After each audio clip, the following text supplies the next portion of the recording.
Mabilang. Okay, let's see if we can share the screen.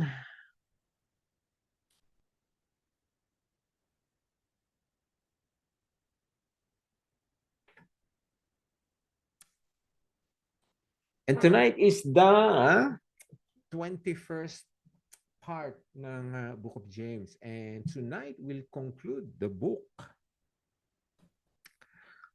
Ito na po ang huling segment ng Book of James, and thank you sa inyong lahat na nanatiling nagtiyaga ng 21 weeks. Okay. Won't be long.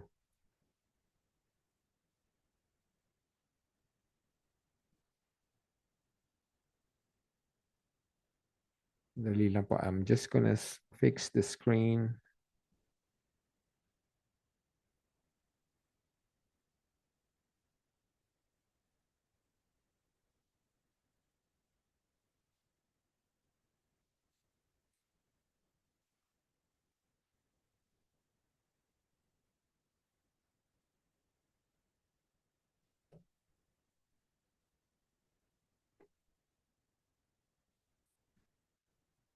Mabilang, sandali lang po.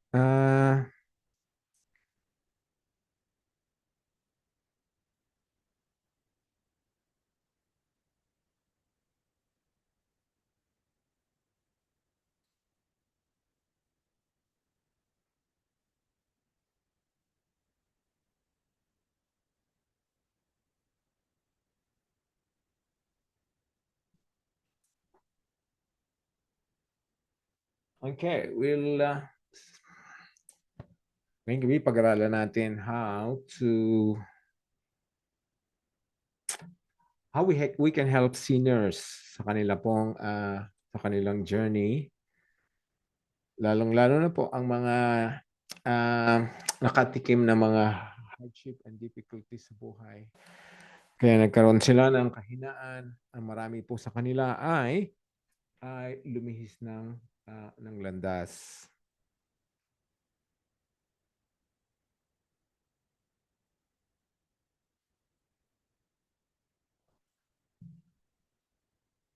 Excuse me lang po.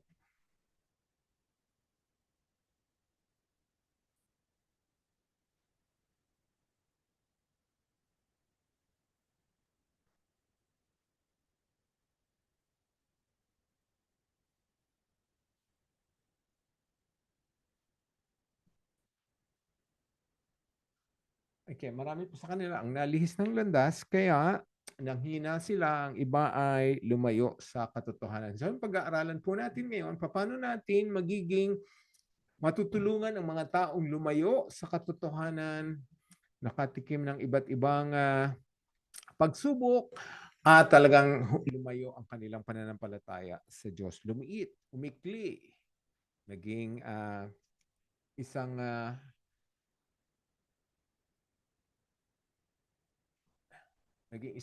dahilan bakit sila po ay minsan hindi na natin nakikita or bumalik na sa dating pamumuhay. Ang ating pong scripture ngayong gabi ay dalawa. James 5:19 and 20. So hopefully we can do this.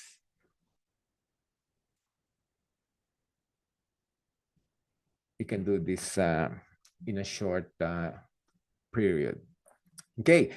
So again, reminding everyone, the book of James is written, given, preached, dedicated to the Christians during the time ni James. This was 2,000 years ago. But this is so much applicable sa ating mga Christians, sa ating po mga Kristiyano, sa ating mga Christians ngayon, sa believers. Ito po ay nangyayari sa loob ng church na kailangan natin pag-ingatan, maging aware tayo, pagmatyagan, at bigyan natin ng importansya ang bagay na ito. So, makikita po natin, hanapin ko lang yung annotation. Okay, if you would see, my dear brothers and sisters. So, talking about the believers. inside the church. Okay. So if someone among you wanders away from the truth and is brought back, you can be sure that whoever brings the sinner back from wandering will save that person from death and bring about the forgiveness of many sins. Okay. If you kahit po kasi ang salvation po natin ay may kasigurahan sa Panginoon. Yan po ay tinalaga niya at binabantayan niya. Ang sabi nga niya ay walang makakaagaw sa aking kamay sa mga taong iniligtas ko. At sila po ay sa akin. No one can pluck them out of my hands. Pero meron po mga Kristiyano lang kasi sa pangalan. Kung isang tao po ay talagang tumanggap sa Panginoon, nakilala niya at nalaman niya kung sino si Jesus, ano ang ginawa, ang pagkamatay, pagkabuhay, ang sakripisyo niya, ang taong pong yun ay talagang hindi natatalikod sa Panginoon. Kasi nakita niya na ang katotohanan. Ang malungkot po kasi sa church, merong mga Christians sa pangalan lamang at merong mga tunay na Christians. Ngayon yung mga Christians na sa pangalan lamang, sila po ay nanghihina at tumatalikod at bumabalik sa maling landas. Kaya ang sabi dito, if someone among you wanders from the truth, okay, lalayo sa katotohanan. Ano na po ang sinasabi ni James na katotohanan? The truth is yung marami po kasing ina-address. The truth can be the gospel, ang ebanghelyo na pinangaral, inexplain, na intindihan, tinanggap.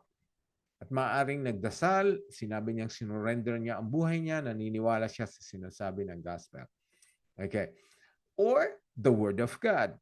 O ang pananampalataya sa Panginoon. So anything, yung pong mga bagay na yun ay bagamat talagang galing sa Diyos, may mga tao nga, uulitin ko, na hindi naman talaga tunay na Kristiyano, sila po ay lumayo sa katotohanan. So they are with us, they attending the church, they could be involved in the ministry, kapatid natin na tinatawag, katabi natin sa worship, katabi natin sa mga services, pero they can wander away from the truth. Wandering away from the truth po ay maraming reasons.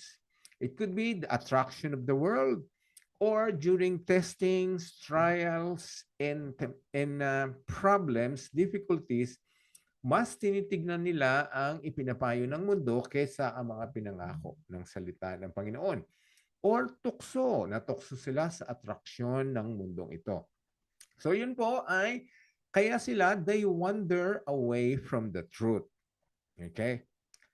Ngayon, you and I po, lahat po tayo ay may responsibility na kailangan po maganda nakikiramdam tayo sa kondisyon ng ating kapwa.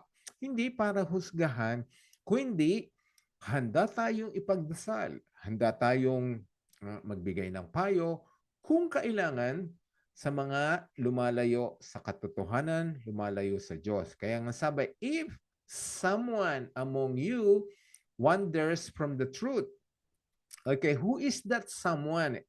Yung sinasabi ditong someone.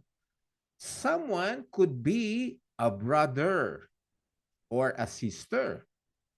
Okay, so no one is safe po kung ikaw ay talagang hindi tunay ang iyong pagkakakilala sa Panginoon o maaaring hindi na-explain sa iyong maigi, pero kung ikaw ay talagang tinawag ng Panginoon, you have been predestined, called, pre-elected, and the Holy Spirit worked in your life, you will understand the truth and you will never wander away from the truth.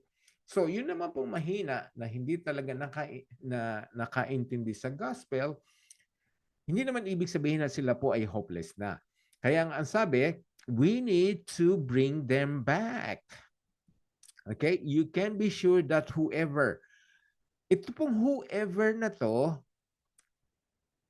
ay tayo, kapatiran. Could be a church leader, could be the pastor, could be an elder, could be any of the church members. So whoever, ang sabi, you can be sure that whoever, you and I, or who in the church na spiritually mature, still being led by the Spirit, can help that person uh, um, be taken back from wandering. Ayan.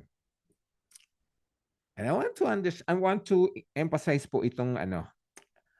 Ang someone who wanders away from the truth, according dito sa scripture na binabasa natin, another term po sa kanya ay sinner. Bigat po, no? So anyone who wanders from the truth is a sinner. Bakit po ganon? Kasi nga, ang katotohanan na nagpalaya sa atin. Sino ba ang katotohanan? At ang katotohanan po, it's another symbolic representation of Jesus Christ. Sabi, Jesus Christ is the truth, the way, the truth, and the life. So, ano man pong lumayo sa katotohanan, lumayo kay Kristo, is a sinner. Dahil kung wala si Kristo sa ating buhay, ang tingin ng Diyos, God views us nothing else but a hopeless sinner. Kung wala kay Kristo, wala tayong hope, wala tayong patutunguang maganda, wala tayong relasyon sa Diyos. So mabigat po yun. Kaya tayo, you and I po, kailangan maging observant tayo sa mga spiritual condition ng ating kapatid. Maaring siya, si kuya, si ate, so it could be a brother or a sister, is already wandering away from the truth. Ang gravity po niyon ay mabigat kasi he or she is sinner, a sinner in the eyes of God. Hindi lang po. Checkin natin kung meron sa ano. Sinner in the eyes of God. Just gonna check po yung room kung meron naghihintay. Okay. And you and I, kayo po, isa ako, isa tayo sa whoever. Okay. God is the one, the bestower of grace. Ang Diyos ang nagpapatawad. Ang Diyos ang nagsasave. Salvation belongs to God. But whoever, pero gumagamit po siya ng tao, ikaw at ako. So we belong to this whoever. According to this scripture, 2 verses na binabasa natin, gagamitin ng Diyos, ikaw at ako, sino man sa loob ng church, to bring the sinner back from wandering. Okay, wandering from what? Wandering from the truth. Ayun, nabasa natin, di ba? If someone, so that's someone who wanders from the truth is a sinner that needs help. And we are here to help that person be brought back. So wala naman pong hindi naman po hopeless ang mga taong tumalikod na, nag-backslide. Okay? Kung handa pa silang makinig uli. Okay? So you, whoever na ginamit ng Diyos na human being, kasi ang Diyos po ay hindi na nangungusap na audibly, hindi nila didinig yan ng tao. Nangungusap ang Panginoon sa pamamagitan ng salita niya or gumagamit siya ng tao para maging instrumento na maintindihan uli at makita ng tao ang katotohanan, maakay uli siyang pabalik sa katotohanan, maiwas sa kasalanan, at masave ang kanyang kaluluwa. Kaya ang sabi po dito, whoever, ikaw, ako, if we help that person be brought back from wandering, ayan, will save that person. Okay, save saan? Hindi natin siya masasave sa yung kaluluwa niya, kung hindi, will be saving that person from death. What is that death na sinasabi dito? Yung death po, spiritual death, and also physical death. Marami po kasi ang mga nagkakasalang matigas na ang ulo at hindi na nakikinig sa katotohanan, sa pangaral, pagko-correct, disiplina ng church o ng mga kapatiran ay talagang kung mananatili siya sa katigasan niya at sa kasalanan niya, ang kahihantungan niya ay kamatayang spiritual. And that is so serious po. Hindi po natin pwedeng biruin to ang spiritual death. Spiritual death is a separation from God. We are spiritually have no connection with God. We are ang kahulugan nun, we are anyone who's separated from God, spiritually dead, is an enemy of God. Okay? Unless that person is helped to be brought back, forgiveness will not be attained by that person. So, kailangan tulungan natin siya para mapatawad uli siya sa kanyang panglalamig, pagtalikod, pagkawala ng kanyang pag-ibig, respeto sa Diyos. Okay? So, we can help that person be forgiven. Yung marami pong translation na ang ginamit nila is to cover multitude of sins.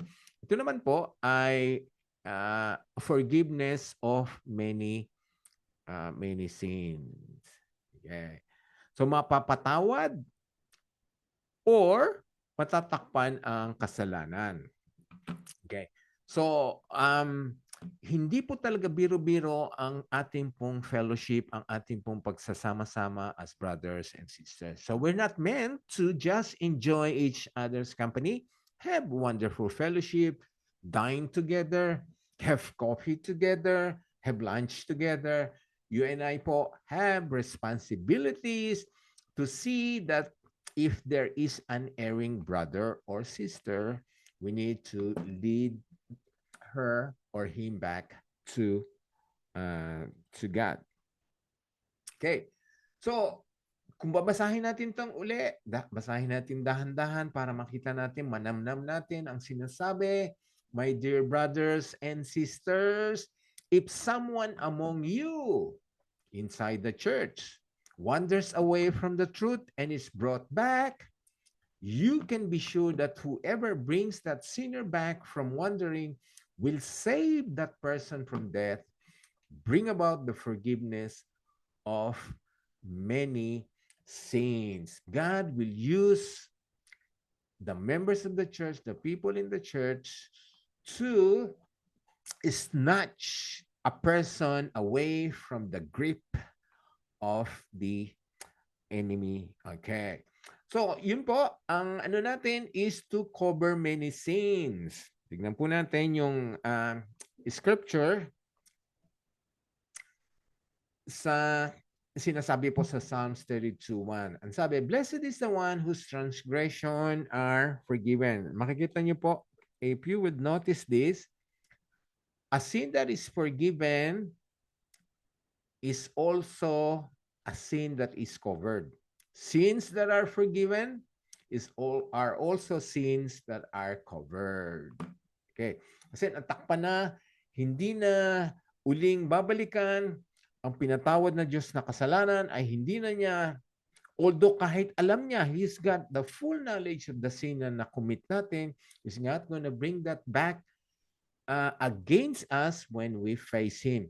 If we have the righteousness of Jesus Christ in us.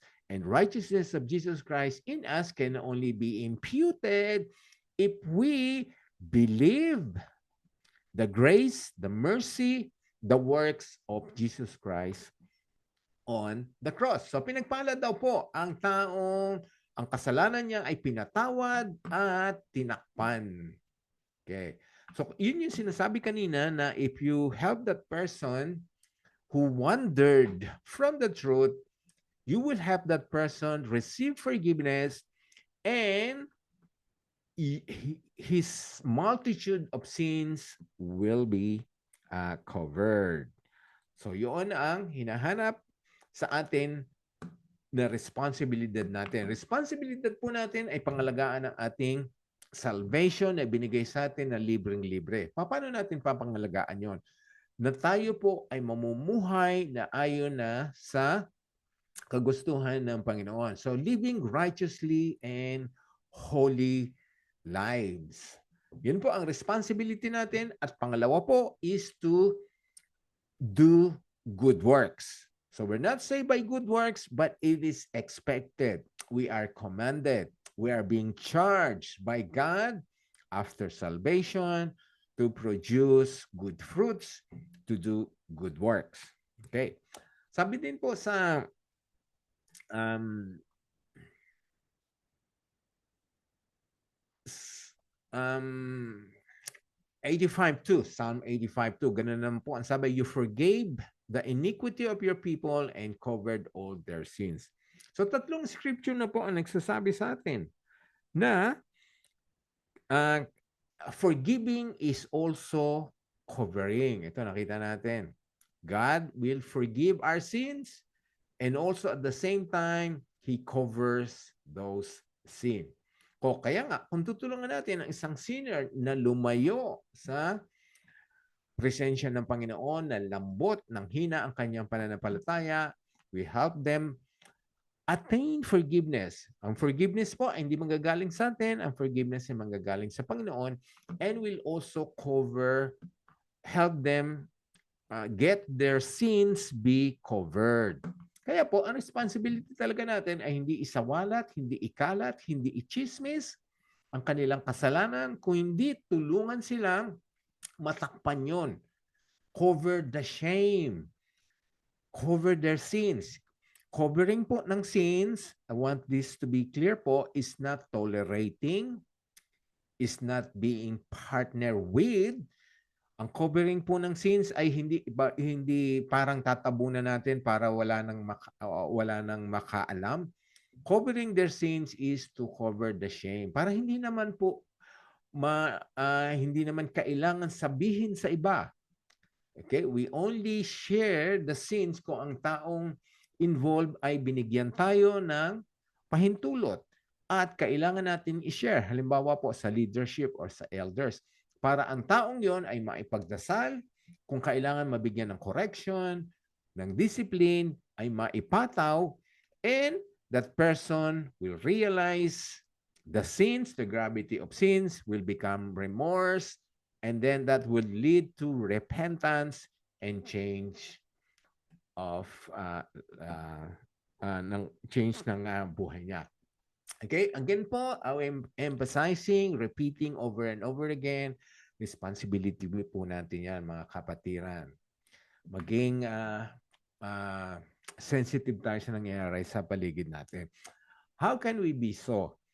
Ito po naman ay mangyayari kung tayo po din ay spiritually alive, mature sa ating pong relationship sa Panginoon. How can you help a sinning brother if you are not living righteously for God? Kaya nga yung sinasabi kanina ni James, someone from the church, whoever nagagamitin ng Panginoon, ay kailangan tumulong na ibalik ang kapatiran. Okay, ibalik, iwasto ang lumayo sa katotohanan. Ngayon, tingnan po natin ito sa Tagalog. Mga kapatid, kung nalilihis sa katotohanan ng isa sa inyo, okay, isa sa inyo. Again po, emphasizing this is isa sa mga kapatiran. Isang miyembro na ng church, or it could be nasa ministry na, ay pwede pa rin malihis sa katotohanan. Okay.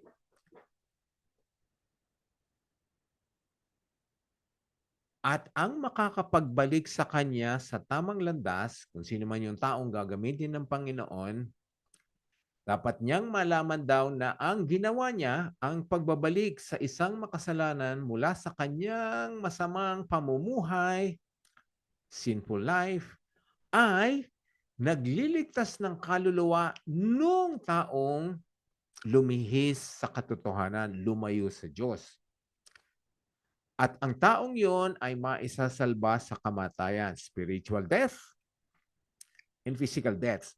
Marami po, meron tayo nabasa rin sa scripture, lalo na si Ananias at si Sapphira, na sila po ay nagkasala, directly lied to the Holy Spirit. Ang nangyari po sa kanila, they, right and there, they were judged by God and they physically died. Aside from their spiritual death, sila po ay namatay na. So, ang sinasabi dito na maisasalba daw natin o maisasave natin o maiiwas natin ang isang taong nagkakasala sa kamatayan could mean two things. We're saving that person for the outright judgment of God, which could mean physical death, and also the spiritual death. Okay? At magdudulot tayo sa kanya ng kapatawaran. Ang kapatawaran naman gagaling sa Panginoon. Ang gagawin natin ay maipapaliwanag natin ang kanyang dapat gawin, ang pagsisising kailangan niyang i-apply sa kanyang buhay, turuan, tulungan, ipayo na umiwas sa maraming kasalanan. Okay. So again po, it's 2 verses pero napakatindi, napakalalim, napaka-serious ng hinahanap na gawin mo at ako. Again, we can only do this if we have, number 1, right relationship with Jesus Christ. Number 2, living righteously, applying the righteousness that God has imputed on us, living holy lives. And there is a maturity, a sense of maturity sa ating pong spirituality and also prayerful. Kasi ang bagay na ito ay ipagdadasal natin. Although hindi sinabi yon na kailangan yun ang gawin natin, pero alam naman natin maraming scripture after scripture that we should be praying for every situation. Lalo na ang sitwasyon na ito na mayroong nagkakasala, humihinang kapatiran, and that is our first and foremost na dapat gawin. Panalangin tayo, humingi tayo ng direction sa Panginoon, humingi tayo ng tulong ng Holy Spirit to give us the right opportunity, the right words, so that we can help the erring brother or sister, the one who has wandered from the truth. Okay? So Tagalog at Ingles, hindi po nagbago ang ipinapagawa sa atin ng Panginoon. Okay? Pero ito lang po ang magagawa natin. Hanggang doon lamang tayo. Kasi hindi natin masisiguro na ang kapatiran na yon ay makikinig. Kahit ginamit tayo ng Panginoon. That means, ang taong yon ay, sabi sa Hebrews 10:26, if we deliberately, yan, yung talagang napakinggan mo na, sinadya mo na, pinangaralan ka na, at saka nakita mo na ang katotohanan eh. Kaya nga, tumanggap na siya noon, na-involved na sa church, sa ministry, umaattend na siya, pero pinili pa rin niyang mamuhay uli sa kasalanan. Ang sabi sa Hebrews 10:26, if we deliberately sinadya, ito hindi nadaplis, hindi lang nadapa, sinadya, pinili na niyang magkasala, mamuhay ng makasalanan, if we deliberately keep on sinning, after we have received the knowledge. Ayan, knowledge of the truth. Ang knowledge of the truth could be when he or she heard the gospel, read the scripture, heard or listened to the preachings, the teachings, attended Bible studies, tapos received counseling, advice from a brother or a sister, and then he chose, pinili niya na ignorin ang lahat ng katuruan, payo, at ang malinaw na katotohanan na nadinig niya at nakita niya. Ang sabi dito, no sacrifice. Wala na po. No sacrifice of sins is left. Ibig sabihin, wala na. Kung ni-reject niya ang salita ng Panginoon, ang Ebanghelyo, kung ni-reject niya si Jesus Christ, ano ba ang hope niya na magkaroon ng kapatawaran ang kasalanan niya? Zero na po, wala na. No sacrifice for sins is left. Bakit? Wala na pong ibang savior. Wala nang ibang makakang ah, makakakamtan ng kabayaran ng ating kasalanan. Ginawa na yun ni Jesus Christ. So if we rejected Jesus Christ, there is no more hope, no more sacrifice. Hebrews 10:26 is very clear. So nakakaawa po, delikado ang mga taong despite na nakakilala sa Panginoon at dinig nila ang lahat ng katotohanan, pinayuhan natin, inakay natin, pinagdasal natin, ayaw pa rin nilang makinig and they've chosen to live purposely to commit sin or deliberately keep on sinning, then there's no more hope for that person. But, meron po tayong kailangan gampanan pa rin natin ang ating role. So we should still try, do our best, pray earnestly for that person, passionately uphold that person sa prayers, intercede for his souls, intercede for his life. Kung wala na po, meron din naman pong hangganan. So, hindi naman po natin na kailangang ubusin na natin ang ating lahat ng oras ng ministry, resources. Kung ayaw po talagang makinig ng taong yon, then ito na po ang sinasabi ng Hebrews 10, 20, Hebrews 10:26. Okay? So again, it's not stopping us to keep trying, doing our best na akayin uli ang taong yon, kapatiran kasama natin sa church na bumalik. Bumalik po, hindi sa church, bumalik sa katotohanan. Okay. Ngayon, meron po tayong dapat pag-ingatan kasi meron din sinasabi sa Galatians 6:1 na dapat malaman mo, lahat tayo, sabi, brothers and sisters. Again, this is talking about na kailangan kausapin natin o advisean natin o bigyan natin ng payong ang isang kapatirang nalalayo o nabubuhay sa kasalanan. Sabi, brothers and sisters, if someone, o ganyan naman, if someone is caught in a sin,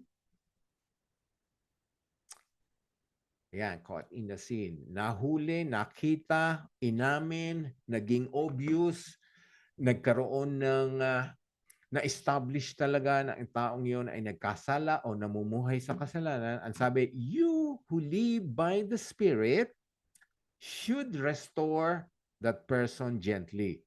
So makita niyo po, parallel ang sinasabi ng Galatians at ng James 5:19-20. Ang nagkasala, lumayo, nanghina, ng backslide, nag-apostatize, should restore that person. I want po na ma-highlight po yung word na gently. Yan. Akayin daw po natin siyang pabalik. Pero do it gently or with love or with the intention to restore that person. Hindi para husgahan, hindi para idiin, ibaon, tapakan. Lalong mahina yung taong yon. Imbis na bumalik siya sa Panginoon, ay lumayo na siya. Lalayo sa church, lalayo sa kapatiran. Kaya nga kailangan natin tandaan po yung sinasabi ng Galatians 6:1, tulungan siyang bumalik. Pero tayo po, sabi, you who live by the Spirit. Okay, so makikita niyo po, hindi natin siya mababago. Kaya nga sinabi, you who live by the Spirit, because we need God. We need the Holy Spirit to do this. Kaya nga, we will do that by the Holy Spirit. Okay. No matter how eloquent we are, kahit gan tayo kagaling magdasal, mangaral, magpayo, kabisado natin ng mga scriptures, it's still God who would change that person's heart. It's God who would draw that person back to the Father. Okay? Kaya ang dapat magpapayo sa kanya ay yung talagang sinasabi nito, those who lead by the Spirit. Yon. So, importante po yon. Kaya nga, we need godly leaders and also godly members of the church who are maturing or striving to mature spiritually, who are being sensitive to the move of the Holy Spirit. Hindi natin kaya yon. Kaya nga, before we do that, we pray as per the leading of the Holy Spirit, as per the right opportunity, the right timing, and the right words to use. Okay? And again, gently. Okay. So, hindi natin pwedeng magpikit mata sa nakita natin, na obserbahan, na dinig natin, na talaga naman na-establish na mayroong kasalanang nagawa. Okay. Kaya nga, if someone is caught in a sin, kahit isa lang po yan. Kahit isa lang. Sabi, caught in a sin, hindi multitude of sin. Ha? So, hindi tayo kikilos lamang kung talagang yung taong yun ay marami ng ginawang kasalanan. Sabi dito, kahit isang kasalanan pa lang. Someone caught in a sin. Tayo na mga living by the Spirit should restore that person gently, in a loving way, in a loving manner. Ang goal talaga natin po, laging goal is restoration. Ma-restore siya. Ma-restore siya sa ministry o sa church kung yun ang plano ng Diyos. Okay? Restoration. Pero bago ang restoration sa church, sa ministry, that person po, ang main goal natin is to restore that person, his relationship with God. Okay? Kaya kung hindi ka gentle, kung hindi tayo gentle, judgmental, mabagsik, kahit tono ng pananalita natin, hindi natin maaakay uling pabalik ang taong lumayo sa katotohanan na hulog uli sa kasalanan. We should still do our best. Okay? Now, this is po ay importante. Sabi dito, but. Merong but. Pero. But, watch. Anong babantayan natin? O anong magiging maingat tayo? Sabi, watch yourselves. Habang nangangaral ka, habang pinapayuhan mo siya, bantayan mo ang sarili mo. Obserbahan mo. Ang isip mo, ang nangyayari mo, ang nangyayari sa'yo, ang response mo doon sa tao. Ang sabi dito, or you also may be tempted. Anong ibig sabihin nito? Marami po yan. Marami mga delikadong mangyari kung ikaw ay nagpapayo, nangangaral, nagbibigay ng tinutulungan mo yung taong yun makabalik sa katotohanan. Kasi hindi sasabihin doon ng Galatians kung hindi nangyayari po ito. Okay?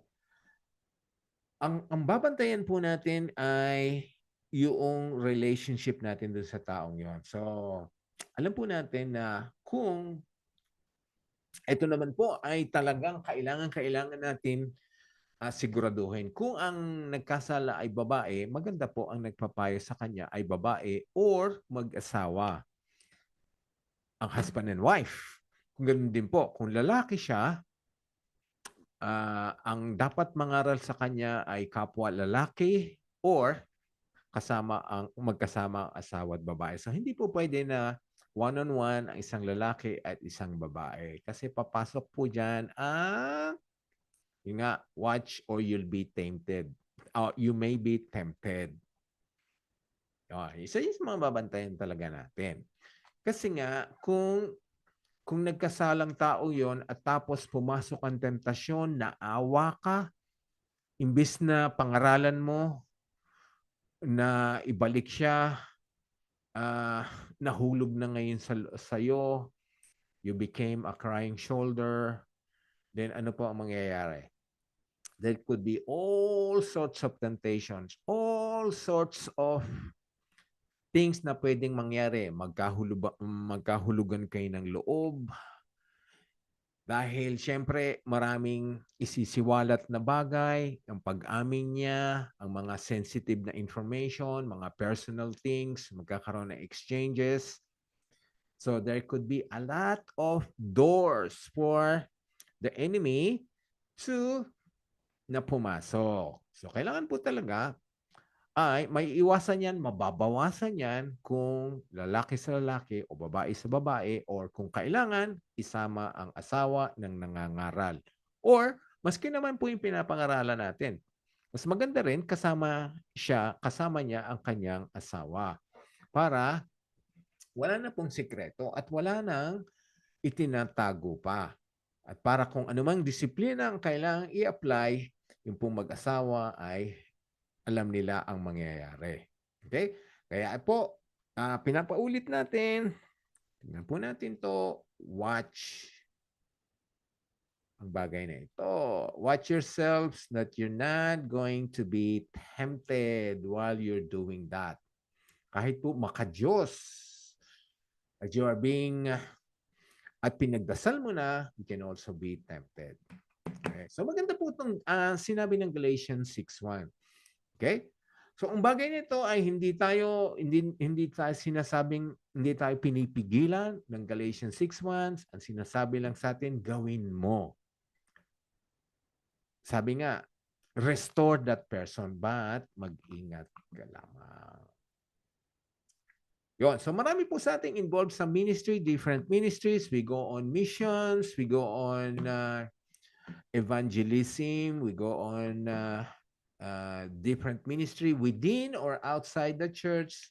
Kailangan po natin pag-ingatan ang mga bagay na yan. Kasi nga, you may also be tempted. Not only in the areas of counseling, advising, correcting, rebuking, maski mga ordinary po na ating pong communication, relationship, ay mag-ingat din po tayo. At yun nga, lalo na kung ang pag-uusapan natin ay ang nagkasala na nga siya. Kaya kailangan lalo tayo maging maingat. Kasi kung ang kasalanan niya ay doon sa mga sensitive na bagay, mag-ingat po tayo sa discussion, sa mga bagay na isisiwalat. We should be responsible, disciplined, spiritually mature brothers or sister. Okay, tingnan po natin sa Tagalog to. Mga kapatid, kung may magkasala man sa inyo, kayong mga ginagabayan ng banal na espiritu. Yan. Kaya kailangan ginagabayan ka ng banal na espiritu kung ikaw ay mangangaral sa isang kapatirang nagkasala. Without that, delikado. Baka ang ipapayo mo lang ay mga worldly principles. Kung ginagabayan ka ng espiritu, ang pangangaral mo ay, ang i-apply mo ay ang mga biblical principles. Okay? Kayong mga ginagabayan ng espiritu, ang dapat, sabi dito, ang dapat tumulong sa kanya. Sinong kanya? Sino po yung kanya tutulungan natin? Yung taong nagkasala. Tutulungan natin siya na para magbalik loob sa Panginoon. Okay, that's our goal. Mapabalik siya sa Panginoon, hindi mapabalik sa iyo o hindi mapalapit sa iyo. Okay? Ngunit, sabi dito, gawin niyo ito ng buong hinahon. Gently. Okay, gently. Pwede naman kayong maging firm at talagang totoo ang sasabihin nyo na kayo mahinahon. Kahit na i-apply nyo ang disciplinary measures na kailangang i-apply sa sitwasyon. yun po ay magiging mahinahon pa rin. But you're still firm, strong on the precepts of the Scripture. At ito po, sabi yung binasa sa English na kanina, mag-ingat kayo dahil baka kayo naman ang matukso. Yan. Baka kayo matukso doon sa pinapayuhan ninyo o matukso kayo doon sa ginawa ng taong yon, kahit na isiwalat nga niya kung paano niya ginawa, paano niya nagampanan, paano niya ipinamuhay, those information ay pwede mong gamitin, ay pwedeng gamitin ng kaaway sa iyo at gawin mo rin yon. Iwasan natin yung mga toksong yon. Kaya never stop praying during, before, during, and even after providing counseling. Okay. So, again po, ang mga bagay na ito ay hindi pinagbabawal o hindi dinidiscourage kayo na akayin ang taong nagkasala kung meron kayo talagang leading ng Holy Spirit at ikaw ang appropriate na tao na para siya ay tulungan makabalik sa Panginoon. So, responsibility po natin yon, pero hindi tayo appropriate sa lahat ng taong nanggaling ay nagkasala at nalihis ng landas at lumayo sa Panginoon. Kasi iba-iba ang appropriate na tao na mangangaral, mangungusap doon sa tao. So, appropriateness, yung nararapat na tao ang dapat gumawa nito. But you and I po ay responsible tayo na magmatsyag, ipagdasal, obserbahan ang spiritual situation ng ating kapwa, hindi para husgahan, kundi kung kailangan umakto tayo as someone who will bring that person back, then we should be ready. Kaya lahat tayo dapat ay lumalago sa Panginoon. Kasi nga, kung tayo ay mananatiling baby Christians, immature, how can we do these functions? Okay? So we need to strive to grow in the knowledge and fear of the Lord. Paano? Sa pag-aaral ng kanyang salita, sa pag-attend ng mga Bible studies, pakikinig ng mga script, pakikinig ng mga preachings and teachings. And with that po, I would stop and give everyone the opportunity to ask questions if you have any. Gusto niyong linawin po sa ating pinag-aralan ngayong gabi. Anyone who has a question or anything to add?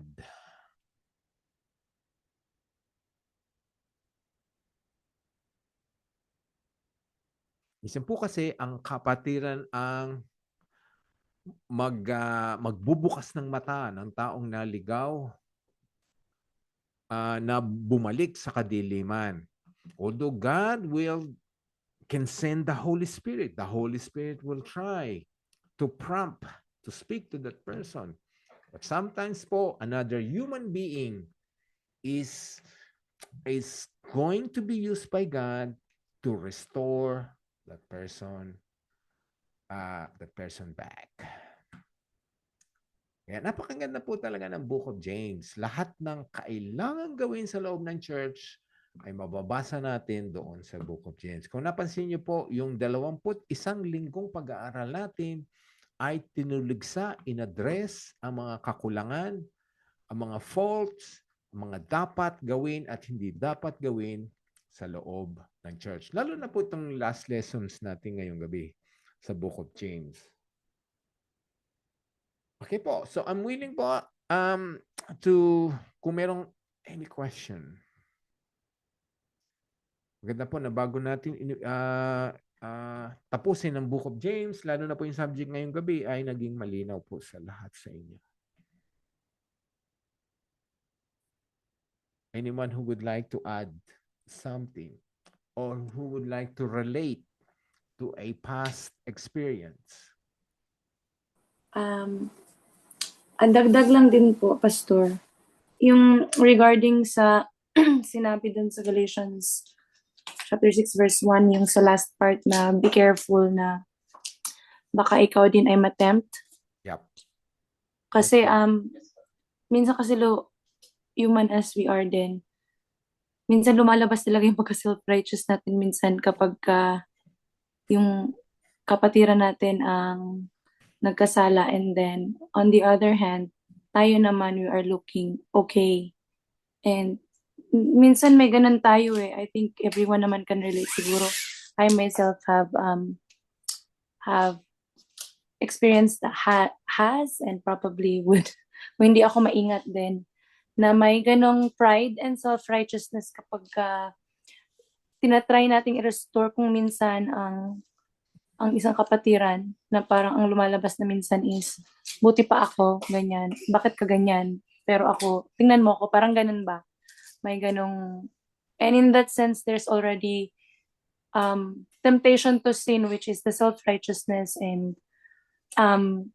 pride na parang dapat talaga nating alalahanin na a weaker brother or anyone in our brethren na nagkasala is also like you and me din na one day baka ikaw naman ang ma-stumble, you'll be on that somebody's shoe. So may to so talagang be gentle and with love talaga dapat yung pag try mong pag-restore, kasi minsan we can scold them.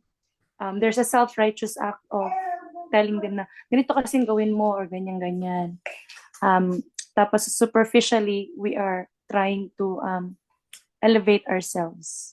If naintindihan niyo po ako, Pastor. Yeah, definitely. Alam ko yung tama yan. Buti nga dinagdag mo yan, Pearl.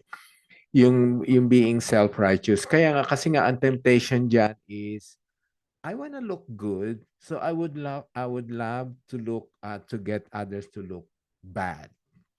Kasi if everyone is looking bad, I look good. Di ba? Yung i-highlight mo yung ginawa niya, para nga yung sinasabi mga spiritual pride. Look, I'm a better brother or sister than you. Kasi ikaw, nadapa ka, nalulung ka, o nagawa mo yan. Ganun. So, kailangan nga, kaya nga, ulitin natin yun, sabi, ang gagawa daw nito ay kailangan yung mga kapatirang ginagabayan ng Holy Spirit. Kasi if you have the Holy Spirit, you would avoid those temptations, spiritual prides, being self-righteous. Yung fruit of the Spirit ang i-apply mo. At siya ang mangunguna talaga. Yan. That's good. Thanks, Per, for highlighting that. Marami po talagang tuksong lalabas dyan. Pride, attraction, self-righteousness, judgmental, at yung pa nga, gossip. Kasi alam ko na nangyari sa kanya. This could be a weapon, my weapon against you. Kung ikaw ay balang araw ako ay kinalaban mo, marami ako alam sa iyo. Pwede kong isiwalat. Yung mga ganon na we're nagiging irresponsibleng kapatiran tayo. Lalong-lalo na po ang mga sensitive information, kasi nga yung bagay na yan, when you're counseling, kung nahuli mo kung anong ginawa niyang kasalanan, you and I po should handle those information very responsibly. Kaya nga ang sabi, love covers a multitude of sin. Covering multitude of sin can mean covering or being forgiven, and also responsibly covering the shame involved. Para naman po yung taong ma-restore. Kasi kung pinahiya na siya, napahiya siya, siniwalat mo sa buong church, then paano pa ma-restore yung taong yon? That person will feel so condemned, so embarrassed. Mawawala na ang self-confidence niya, nahihiya na siya. Ang gagawin niya, lalayo na lang siya ng church. Ipapalit na lang siya ng church kasi napahiya na siya, nalaman yung kasalanan niya ng buong kapatiran. Kaya nga po, dapat responsibly. So ito naman po ang sinasabing pagre-restore ay hindi lamang po responsibility siya ng church leaders. Kaya nga lahat tayo ay mayroong pwedeng gamitin ng Panginoon na payuhan ang taong nagkakamali, nalalayo sa katotohanan. Ito lang po ang dapat natin ipayo po talaga. Never divert. Never sway away from biblical principles. Kailangan biblical advice ang binibigay natin. Hindi yung mga mga worldly advice. Kasi magugulo. Lalaki ang gulo, lalaki ang problema, at lalong maliligaw yung taong yon. Kailangan po scripture, Bible, biblical principle. Kasi nga po, itinalaga natin, the Word of God is our final authority in faith and in practice. Yung practice ay yung kung kailangan natin, kung saan natin i-apply ang salita ng Panginoon. At bago ang lahat, ulitin ko po, bago ang lahat, pray. Although we are ginagabayan na tayo ng Holy Spirit, sabi, magko-correct daw, mag-aakay pabalik ay yung mga ginagabayan ng Holy Spirit or being led by the Spirit, then that person should remain very, very prayerful. Okay. Any other question po? O meron kayo dadagdag before we close?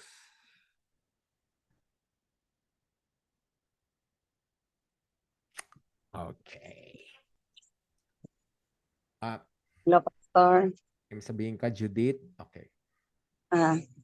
Mayroon po akong i-share yung Okay. about yung Napoleon po na backslide. Nga kapatiran? Yep. Yes po, kapatiran po. Kasi mayroon po kaming kasama sa evangelistic team na backslide po siya. Pero lalaki po siya.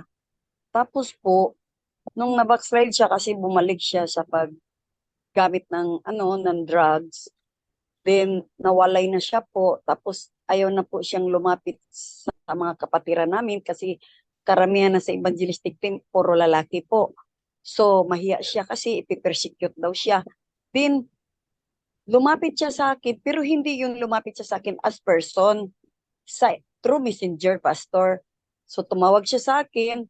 Nung tumawag siya sa akin, alam ko nga siya, kasi friend naman kami. Tapos, alam kong na-backslide siya, alam kong napunta na naman siya sa hindi magandang buhay. Tapos, in-entertain ko siya po, Pastor, nung lumapit siya sa akin, Ate Jackie, kaya mag-acting man siya sa akin kasi bata pa, siya pakatulungan mo ako. Sabi ko sa kanya, before tayo mag-usap, mag-pray muna tayo. Pero sabi ko sa kanya, kakausapin kita, nandito yung asawa ko. Sakto yung sinabi mo, Pastor, na kailangan yung mag-comfort ka sa isang tao na may nangyayari sa buhay niya na hindi maganda, although Christian na siya, pero na-fallen siya, kailangan mo ng kasama, yung gagabay mo na nandyan talaga makawitness sa'yo. Asawa ko, katabi ko yung asawa ko nung tumawag siya kasi tinawag ko yung asawa ko. Tapos, kinausap ko siya. Nung kinausap ko siya, matagal-tagal na siya na backslide. Sabi ko, bakit ako ang tinawagan mo? Dapat si Pastor Donnie kasi yun ang head pastor natin sa evangelistic team. Sabi niya, mahiya siya. So yun doon yung hiya niya kasi nahiya siya, nag-guilty siya sa ginagawa niya. Mas maganda ko no, yung ako ang lalapitin niya kay mas maano daw ako ng pag-unawa, yung madali lang ako makaintindi sa kanya. Kasi alam niya na drug addict ako noon. So sabi, nung lumapit siya sa akin, sabi ko, anong gagawin ko sa'yo? Anong gusto mong mangyayari? Bakit dito ka sa akin lumapit? Sabi niya, tulungan mo ako na makabalik ako sa evangelistic team. Sabi ko, hindi ako pwede na gumabay dyan papunta kay Pastor Donnie. Kung hindi, ang i-encourage ko lang sa'yo, mag-pray ka, tapos ipakita mo sa sarili mo na talagang hindi ka na gumamit. Tapos ipakita mo, mag-church ka, balik ka sa church, magsimba ka, mag-fellowship ka doon, ipakita mo nag-fellowship ka, ipakita mo talaga na nagbago kang ulit, tapos mo repent ka sa Panginoon, din mo restore ka. Gusto mo, lumapit ka kang Pastor Donnie, sasamahan kita. Sabi ko sa kanya, pero dito ka lumapit sa akin. Yun, pinagdasal ko siya, Pastor, nandyan yung asawa ko, pinagdasal ko siya, sabi ko rin sa kanya, hindi naman tayo perfecto, talagang siguro nang nangyari sa buhay mo yun, sa situation ba, sa spiritual life niya, kasi nawala na daw yung pag-pray niya, nawala na daw yung pilisok niya, tapos nagkaroon siya ng girlfriend na gumagamit din, yun, nawala na siya, ganun. Yun ang nakapapolin sa kanya. Sabi ko, pwede kang bumalik. Kasi si Lord is, yung pag-ibig ni Lord, hindi yun nawawala. Yun, nandiyan pa rin sa iyo yun. Yung natanggap mo na save ka sa salvation, hindi mawala yun. Hindi mawala yun. Kaya dapat bumalik ka, restore ka. Yung kagaya sa Galatians 6:1 sinasabi mo, Pastor. Yun, inano ko siya na magbasa ka ng Word of God, sabi ko. Tapos, mag-worship ka, din magpabalik ka na magpa-full ka sa Holy Spirit. Tapos, talagang bow down ka sa kay Lord na ginawa mo yun, nawala ka, nakasala ka, tanggapin mo. Tanggapin mo yun. Talagang ipakita mo sa tao na ginawa mo yun, na tinanggap mo yun, na inaccept mo yun, na nagkasala ka talaga. Ipapakita mo yan sa kapwa natin, kapatiran, na nagbago ka. Yun lang ang naano ko sa kanya. Tapos sabi ko, wala akong magagawa sa iyo, brother, kung hindi magdasal ako sa iyo. Magdasal ako sa iyo na ma-restore ka, mabalik ka, bumalik ka pag-serve kay Lord, bumalik ka sa ministry. Yun, tapos tinulungan ko siya, nakipag-usap siya kay pastor. Sabi ko, hindi man ako pwede mag-personal sa iyo na mag-comport kasi babae ako. Sakto yung tama yung sinasabi mo, pastor. Then, hindi din pwede na pumunta ka sa akin. Okay lang yung pumunta ka sa amin dito sa bahay namin na nandyan yung asawa ko. Sabi, sige, Jackie, diretso na lang ako kay Pastor Donnie. Sige, tatawagan ko si Pastor Donnie. Sabi ko kay Pastor Donnie na may makipag-usap sa'yo, Pastor, through messenger, kay mahiya sa person, ay baka may makakita sa kanya, ganun. Yun, kinausap siya ni Pastor Donnie. Give thanks to the Lord, glory to God. Ngayon, nabalik na siya, Pastor, pero hindi pa siya pinag-share. Kasama namin siya sa ministry, pero hindi siya pwede mag-share. Kasama lang namin siya, kasama siya sa Bible study, kasama siya sa namin kung saan-saan, pero hindi siya pwede share. Kasama lang siya sa ministry, naka-uniform siya ng blow namin na royal, pero hindi siya pwede. Ano pa siya ni Pastor Donnie, yung ano ba yung observe. Binabantayan. Pastor?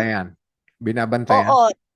Mag-observe pa kami, hindi lang si Pastor Donnie, kasi ako nandoon ako, pero talaga, parati talaga ako, nandiyan sa lahat ng ng ministry, pumupunta kami sa mga prisuhan, nandiyan talaga ako, Pastor. Kaya sabi ni Pastor Donnie, Jackie, isa ka nga makatingin nito, isa ka nga mo-encourage nito, kasi pag nandiyan siya, kausapin mo siya.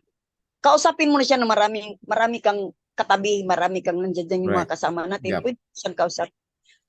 Sinama ko yung kasamahan ko, di nakapag-usap. Kasi gusto niya, Pastor, ako ang magipag-usap sa kanya. Kasi mas nakakaintindi daw ako sa kanya. Pero although kaya ko, pero ginawa ko yung Pastor, sawa ng Diyos, Pastor, nabalik talaga siya. Yeah. Nabalik siya, kailangan talaga tayo din na nag-comfort sa isang tao.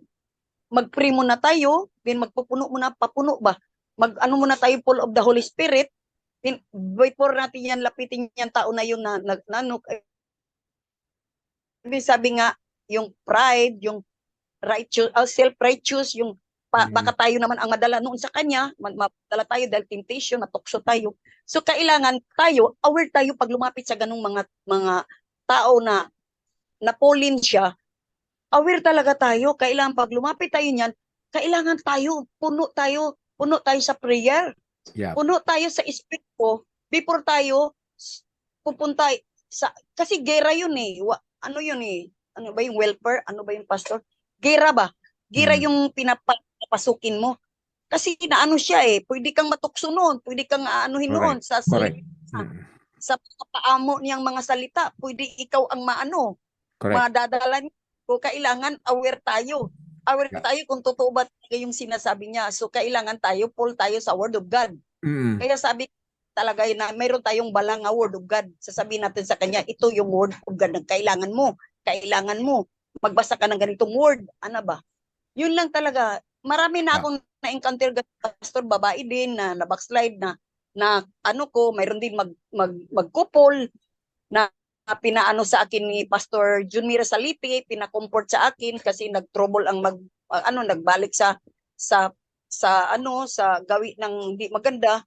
Na-comfort ko rin yun. Pwede rin tayo mag-counseling kasi kailangan mayroon tayong kaalaman din sa pag-counsel. Kailangan Correct. tayo kasi Correct. anak na tayo ng Christian counseling, yeah. Oh, we are a Christian. We are the living in Christian life. So Mm-mm. kailangan alam natin mo comfort, alam natin mo encourage, alam natin sa counseling, alam natin dapat lahat yun.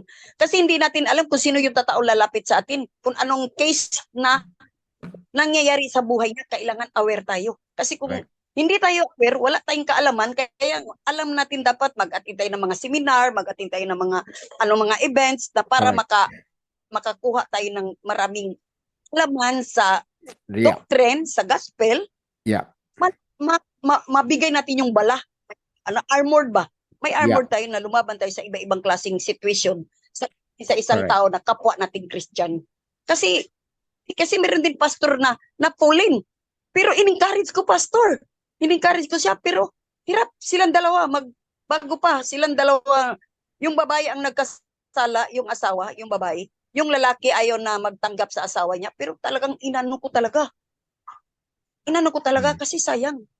Yeah. Nakatanggap na salvation. Correct. Ganun lang. Ibitawan Yeah. lang yun ng ganun.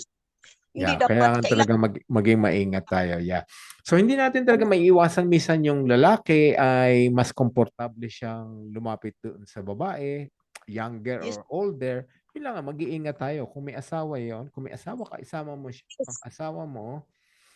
Or kung siya ay may asawa, kausapin mo siya, nakasama niya yung asawa niya. Yon. So, ano siya mag-ingat pastor, tayo kung opposite gender. Pero kung babae sa babae, that's okay naman. mas At babae lalaki sa sa babae. lalaki. Pero maging maingat pa rin. Kahit babae sa babae, lalaki sa lalaki, maging maingat pa rin. Kasi sa sitwasyon ngayon, hindi na rin po safe ang lalaki sa lalaki at babae sa babae.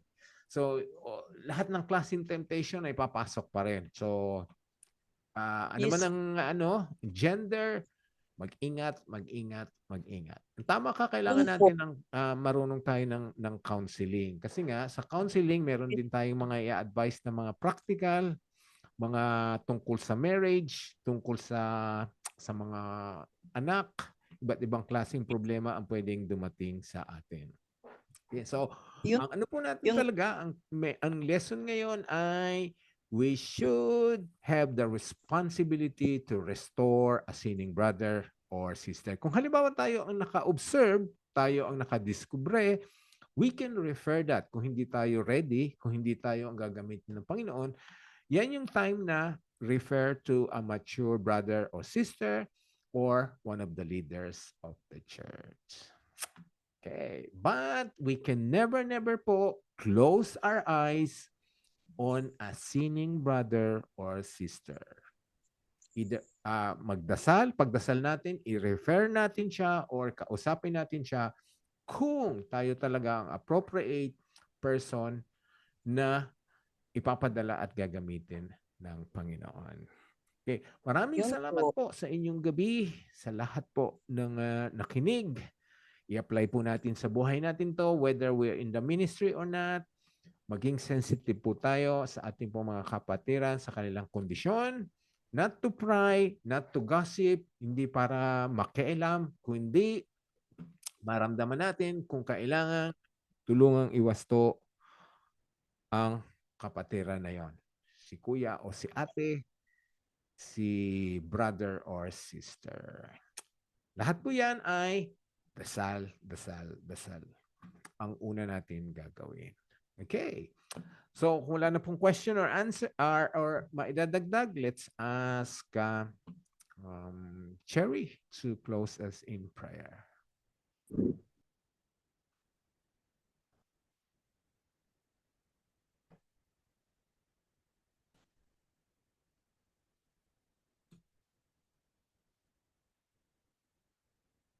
Ready na kaya si Cherry?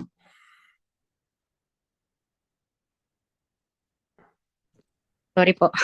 It's alright. Po, Okay, let us put ourselves in the loving presence of God. Father in heaven, we lift your name on high. We adore you, we praise you, and we glorify your holy name. Lord God, thank you for tonight, for knocking in our hearts, for giving us hunger and thirst to listen to your words. Thank you. Thank you for our brothers and sisters attended tonight, for sharing their insights and wisdom. May you continuously enlighten each and every one so we can lead each other closer to you. Salamat, Panginoon, sa buhay ni Pastor Noel. Salamat sa patuloy niyang pagmamahal sa amin. And as he continue to express his love by sharing and helping us understand your word. Lord God, continue to bless Pastor Noel. Continue to give him good health so he will continuously be a blessing to us and to others and to other. Panginoon, patawad po sa aming mga pagkakasala. Huwag niyo pong pahintulutan na naputulin ang kasalanan ng aming koneksyon sa iyo. Panginoon, patuloy niyo pong hawakan ang aming mga kamay upang makapiling ka namin sa iyong kaharian. Patawarin niyo po kami, Panginoon, kung minsan lumalayo kami at nagkakasala. Patawad po, Lord, if we wander away from the truth. Lord God, naway madagdagan pa ang mga instrumento upang maging inspirasyon ng mga nais magbalik loob sa iyo. Panginoon, naway ang bawat isa sa amin ay maging inspirasyon at makapaghikayat, lalong-lalo na sa mga kapatid naming nalilihis ng landas. Yes. Yes, Lord. Lord God, palalimin niyo pa po ang aming pananampalataya at tulungan niyo po kaming mamuhay ng ayon sa iyong kagustuhan. As we know that if we are living righteously, we will become an example to others and I encourage others to return or to lean back to you. Father God, don't allow us to judge, but allow us to understand and restore our sinning brothers' relationship with you. Send your gift of being gentle as we help our fellow men to return back to you. And Lord God, kung isa man po sa amin na naririto ngayon ang lumalayo at nagkakasala, naway magkaroon kami ng kapatid na magtsatsagang ibalik kami patungo o pabalik sa iyo. Lord God, bless each one of us tonight. Naway magkaroon kami ng maayos na tulog at pahinga nang sa gayoy maging malakas kami bukas. Panginoon, pagalingin niyo po ang aming mga kapatid na may sakit ngayon, spiritual man, mental at physical. Maraming salamat po sa lahat ng iyong pagpapala. Ipinapanalangin ko po ito sa ngalan ng iyong anak na si Jesus. Amen. Amen. Thank you, Cherry. Thank you Thank for that beautiful prayer. Thank you, everyone. I hope we've been blessed tonight. Stop natin